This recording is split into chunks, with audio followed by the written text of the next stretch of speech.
경제 소식을 빠르게 전달해 드립니다. 오늘 굿모닝 경제는 석병훈 이화여대 교수와 함께하겠습니다. 교수님 어서 오세요. 어서 오세요.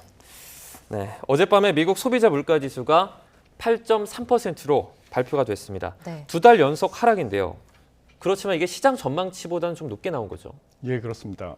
2달 연속 하락하긴 했지만 전년 동월 대비 상승률이 8.3%라는 것은 시장에서 전망했던 8%보다는 높은 것이고요. 네. 그다음에 전월 대비 상승률도 0.1%로 시장에서는 오히려 0.1% 하락할 것으로 예상을 했기 때문에 네.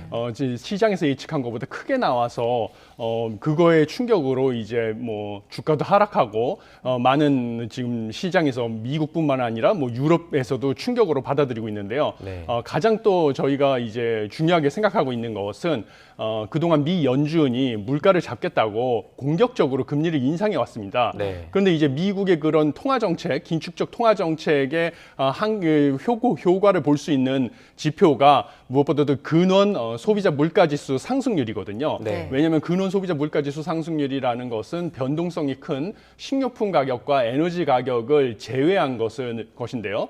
이 식료품 가격과 에너지 가격은 변동성도 클 뿐만 아니라 그 미 연준의 통화 정책으로 어떻게 할 수 없는 외생적인 요인, 그 에너지 가격 같은 경우는 뭐 러시아 우크라이나 전쟁, 그 다음에 뭐 산유국들의 뭐 감산 결정 이런 거에 영향을 받기도 하고, 네. 식료품 가격 같은 경우도 이번에 러시아 우크라이나 전쟁의 영향도 받고 또 이상 기후 뭐 이런 거에 영향을 받다 보니까 이 페드의 그 통화 정책의 효과로 어떻게 컨트롤할 수 없는 요소가 있어서 네. 이거를 제외한 근원 소비자 물가 지수의 상승률, 이것이 이제 페드의 통화 정책의 효과를 볼 수 있는 지표인데요. 네. 이 근원 소비자 물가 지수는 전년 동월보다 오히려 6.3% 상승을 했습니다. 네. 이것은 지난달 같은 경우는 5.9% 상승을 했는데 오히려 상승폭이 증가를 했죠. 네. 그리고 이것도 시장의 그 예측치는 6.0%였거든요. 그래서 예측치보다도 상회하고 오히려 전월의 상승률보다도 더 증가를 했다는 것은 지금 공격적인 금리 인상의 효과가 아직 나타나지 않았다.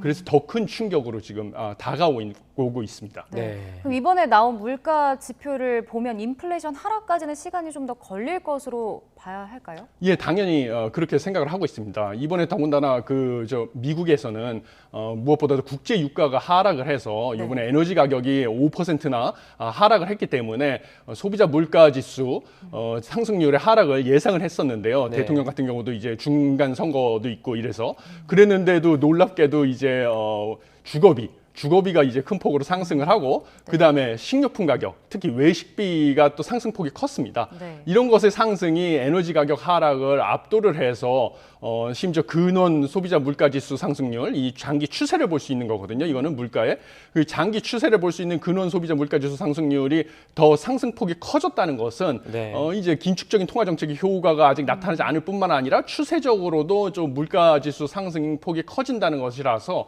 아주 좀 안 좋은 소식이라고 볼 수가 있습니다. 네. 만약에 이번 소비자 물가 지수가 조금 낮게 나왔다면 연준이 이제 FOMC 회의에서 긴축 속도를 좀 조절할 것이다 이런 전망이 있었는데 오히려 조금 더 급하게 그러니까 예를 들어서 울트라 스텝으로 갈 가능성도 조금 생긴 것 같아요. 예, 그렇습니다. 어젯밤에 이 소비자 물가지수 상승률을 발표한 이후로 네. 기존에는 없었던 그 시카고 상품거래소 페드 와치에 보면 기존에는 뭐 자이언트 스텝이냐, 네. 빅 스텝이냐 이거에 대한 전망만 있었는데요. 어젯밤에 이제 소비자 물가지수 상승률을 발표한 직후 오히려 이제 자이언트 스텝이냐 울트라 스텝이냐로 이제 전망이 바뀌었고요. 네. 오늘 아침에 이제 확인한 바에 따르면 75bp 자이언트 스텝으로 전망하는 것이 67%, 네. 그리고 이제 100bp죠. 이제 울트라 스텝을 전망하는 것이 무려 33%나 되는 수로 이제 그 전망치가 높아졌습니다. 네. 그래서 뭐 저도 생각하기에는 지금 가장 최근에 이제 케이토 인스티튜트에서 했던 그 통화정책 컨퍼런스에서도 제롬 파웰 연준 의장이 얘기를 했듯이 지금 강한 그 긴축적 통화 정책, 물가를 안정시키기 위해서 강한 긴축적 통화 정책을 지속하겠다라는 의지를 표명했고요. 네. 그다음에 미 연준의 고위 관계자들도 계속 나와서 이제 매파적인 발언을 이어가고 있습니다. 이것은 이제 기대 인플레이션율을 낮추기 위한 그런 의지 표명이거든요. 네. 그러다 보니까 요번에 그 소비자 물가지수 상승률 예상보다 높게 나온 거 이것을 바탕으로 해서 100bp 이번에 인상 시장에 어차피 물가지수 상승률도 시장의 예상을 깨고 충격적으로 높게 나왔으니까 네. 이 의지 표명을 뒷받침하기 위해서 조기에 그 100bp 기준금리 인상 이것도 배제할 수 없다 이런 생각을 하고 있습니다. 네. 그리고 이번에 이거 얼마 전에 이 금리 인상을 했던 유럽 중앙은행, 그다음에 캐나다 중앙은행도 75bp 인상을 했거든요. 네. 그러면서 물가를 안정시키기 위해서 프론트 로딩을 하겠다. 소위 말하는 기준금리를 초반에 급격하게 올리고 네. 그다음에 단계적으로 상승폭을 둔화시키는 프론트 로딩을 하겠다고 천명을 했거든요. 네. 그러는 거를 보조를 맞추기 위해서는 이제 미국 연준도 그런 식으로 프론트 로딩을 할 가능성도 크다고 생각하고 있습니다. 네. 지금 이 인플레이션 공포가 밤사이 미국 증시에도 영향을 좀 크게 미친 것 같아요. 2년 만에 최대 폭락을 했다고요? 예, 그렇습니다. 지금 국내 서학개미 투자자분들도 많이 계신데 네. 참 간밤에 많은 걱정이 많으셨을 거라고 생각을 합니다. 특히 이 금리에 민감한 나스닥 같은 경우가 하락폭이 커서 5% 이상 하락을 했거든요. 그래서 네. 최근 한 3일 동안 그 이제 물가 상승이 정점을 지난 것이 아니냐 이런 기대로 상승을 꽤 했었었는데 네. 그 상승폭을 그냥 하룻밤 사이에 다 반납을 한 상황이 됐습니다. 그다음에 미국 증시뿐만 아니라 유럽 같은 경우도 지금 독일, 뭐 프랑스 이런 주요 증시들이 뭐 1% 이상 갑자기 급락을 했는데 그 유럽 증시 같은 경우도 미국의 소비자 물가지수 상승률이 발표가 되기 전까지는 이제 아주 상승을 하면서 분위기가 좋았는데요. 네. 소비자 물가지수 상승률이 발표가 되자마자 갑자기 추세가 바뀌면서 이제 급락을 하는 것으로 마감을 했습니다. 네. 그래서 이것은 이제 무엇보다도 시장에서 예측한 것보다 소비자 물가지수 상승률이 크게 나왔고, 네. 그다음에 통화 정책의 효과를 볼 수 있는 근원 소비자 물가지수 상승률이 전월보다도 오히려 상승폭이 커졌다. 그래서 이제 통화 정책의 효과가 나타나지 않고 언제까지 이 지속적으로 긴축적인 통화 정책을 해야 될지 오히려 생각보다 더 길어질 수도 있지 않겠냐. 이런 것이 시장의 충격으로 다가왔기 때문이라고 생각하고 있습니다. 네. 네. 전 세계 증시가 말 그대로 좀 난립니다. 그런데 뭐 전 세계를 떠나서 당장 오늘이죠. 국내 시장이 상당히 걱정이 많이 되는데요. 오늘 뭐 9시가 오지 않았으면 좋겠다 이렇게 말하는 사람이 있을 정도로 걱정이 좀 큰 것 같은데 그렇습니다. 타격이 불가피하겠죠? 예, 불가피합니다. 타격은 정말 불가피하고요. 네. 어제까지만 해도 뭐 여러 가지 희소식이 많았습니다. 일단 가장 큰 희소식은 뭐 뉴욕 연준에서 발표한 기대 인플레이션율이 떨어져가지고 네. 이제 기대 인플레이션율이 떨어지게 되면 뭐 오늘 어제 밤에 발표한 그 소비자 물가지수 상승률이 네. 좀 떨어지지 않을까 이런 낙관적인 전망도 있었고요. 네. 그 다음에 무엇보다 유럽 중앙은행의 그 75bp 기준금리 인상 그것이 이제 다시 유로화의 강세, 그래서 유로화 환율을 갖다가 이제 강세를 유발해서 네. 소위 말하는 그 미국의 주요 6개 통화에 대한 그 환율을 나타내는 달러 지수. 달러 지수에서 유로화가 차지하는 비중이 큽니다. 6개국 통화에 대한 그 가중 평균인데요. 달러 지수라는 것은 거기서 이제 유로화가 차지하는 비중이 제일 큰데 유럽 중앙은행이 75bp의 기준금리 인상을 했으니까 유로화의 강세 현상이 되면서 달러 지수가 이제 108선으로 안정이 됐었습니다. 네. 그러다 보니까 이제 달러가 약세 현상을 보여서 원달러 환율도 어제 좀 안정화하는 소폭 안정화하는 추세를 보여서 네. 외국인 투자 자금이 다시 한국으로 들어오면서 주가도 강세를 보였었거든요. 그런데 오늘 이제 어제 소비자 물가지수 상승률이 예상보다 크게 나오면서 다시 미국이 강력하게 금리를 인상할 것이다. 라고 하면서 달러와 강세 현상이 어제 밤 사이에 다시 심화되면서 네. 달러 지수가 도루 110 근처인 109.93까지 상승을 했습니다. 네. 이것은 오늘 또 외환시장 개장되면 원달러 환율이 제가 보기에는 이제 1,400원대 쪽으로 이제 급격하게 다시 올라가서 1,400원 돌파도 이제 또 초읽기에 다시 들어가는 것이 아닌가 하는 생각이 되고요. 네. 그다음에 원화 가치가 하락을 하게 되면 또 주식시장에서 외국인 투자 자금이 또 빠져나가면서 국내 주가의 하락도 불가피하다. 네. 이 채권 시장 같은 경우는 이제 외국인 투자 자금이 급격하게 빠져나가진 않거든요.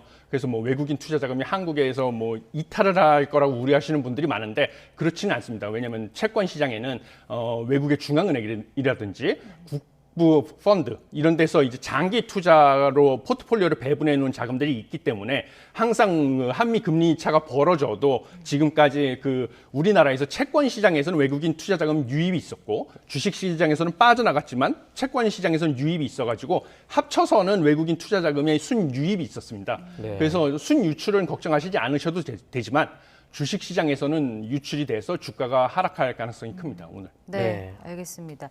이번엔 국내 물가 관련 소식도 좀 짚어보겠습니다. 내일부터 라면 그리고 과자 값이 또 줄줄이 오른다는 그런 안 좋은 소식이 있네요. 정말 안 좋은 소식의 연속입니다. 네. 예. 이것은 어느 정도 예상이 됐던 바입니다, 사실. 왜냐하면 러시아 우크라이나 전쟁으로 인해서 국제 곡물 가격이 상승한 지가 꽤 오래됐습니다. 이것은 이제 뭐 라면 같은데 뭐 밀 이런 거 들어가지 않습니까? 네. 그러니까 당연히 원가 상승 요인이고요.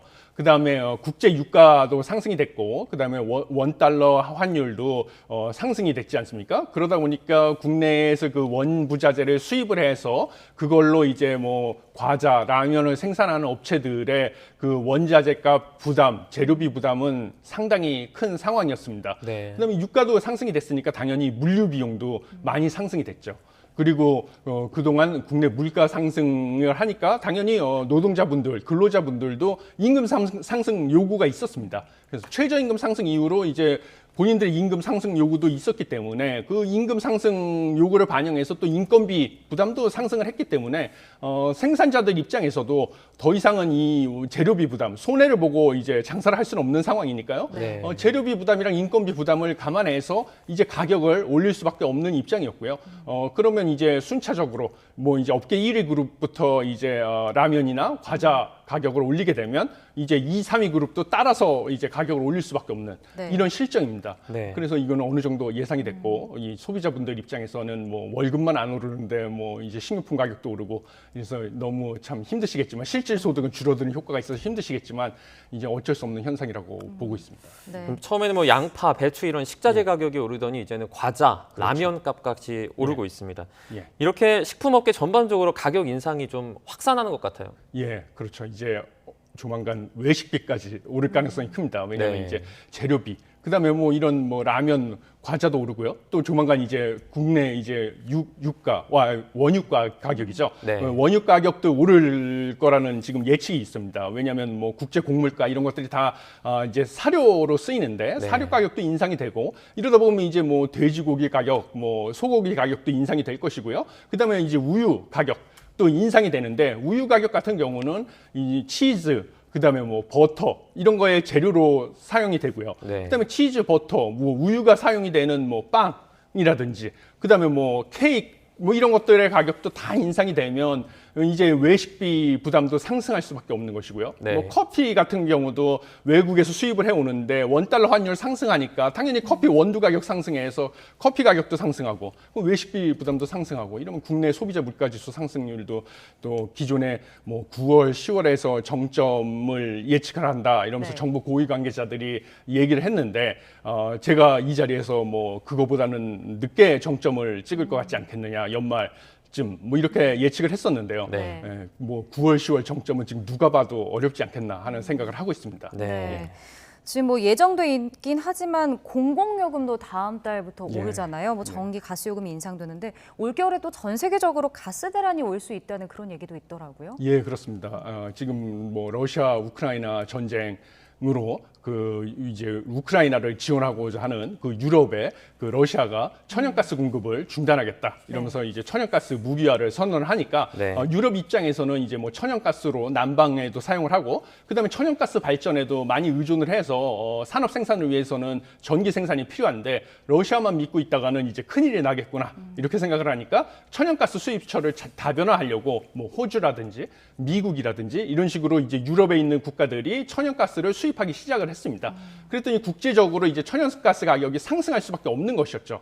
그래서 천연가스 가격이 1년 전 대비 무려 3배나 상승을 했습니다. 그러니까 우리나라도 이제 천연가스를 구하는데 어려움이 많이 생긴 것이죠. 네. 그랬는데 뭐 국내 가스가 공사 같은 경우는 뭐 80%는 장기 계약이기 때문에 뭐 걱정이 없다 이렇게 말씀하시지만 네. 호주 같은 경우 호주에서 우리가 지금 최대 수입국이 호주가 됐는데요.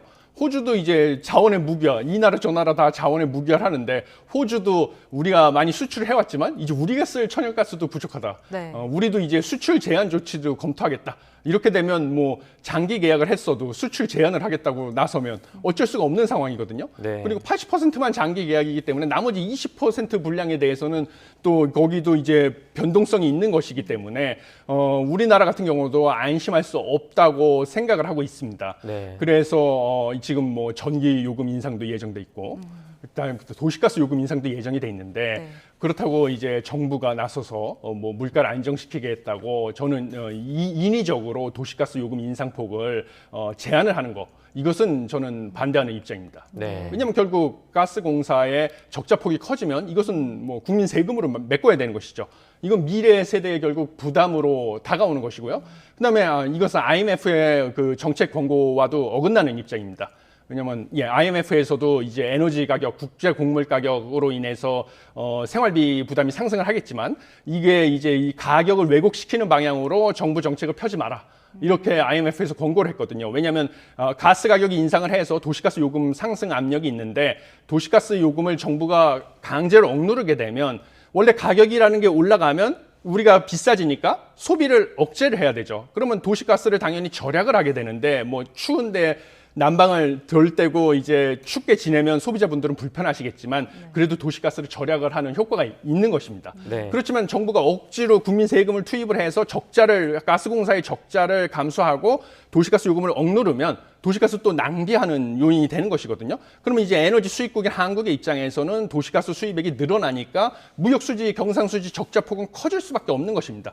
그래서 최근에 주요 언론사 기사 보도에 따르면 유류세 그 인하 때문에 그 우리나라의 그 유류 수입액이 전년 동월 대비 작년보다 오히려 늘어나서 무역수지 적자폭이 뭐 2억 달러 이상 뭐 늘어났더라. 뭐 이런 식의 보도도 있었습니다, 최근에. 이것은 이제 뭐 가스 요금을 강제로 억누르면 이런 동일한 효과, 가스를 낭비하는 효과가 있어서 우리가 적자폭이 커질 수도 있다, 무역수지 적자폭이. 그래서 바람직하지 않다, 이런 생각이 하고 있습니다. 네, 네. 알겠습니다. 오늘은 여기까지 듣도록 하겠습니다. 이화여대 석병훈 교수와 함께 경제 이슈들 살펴봤습니다. 고맙습니다. 고맙습니다.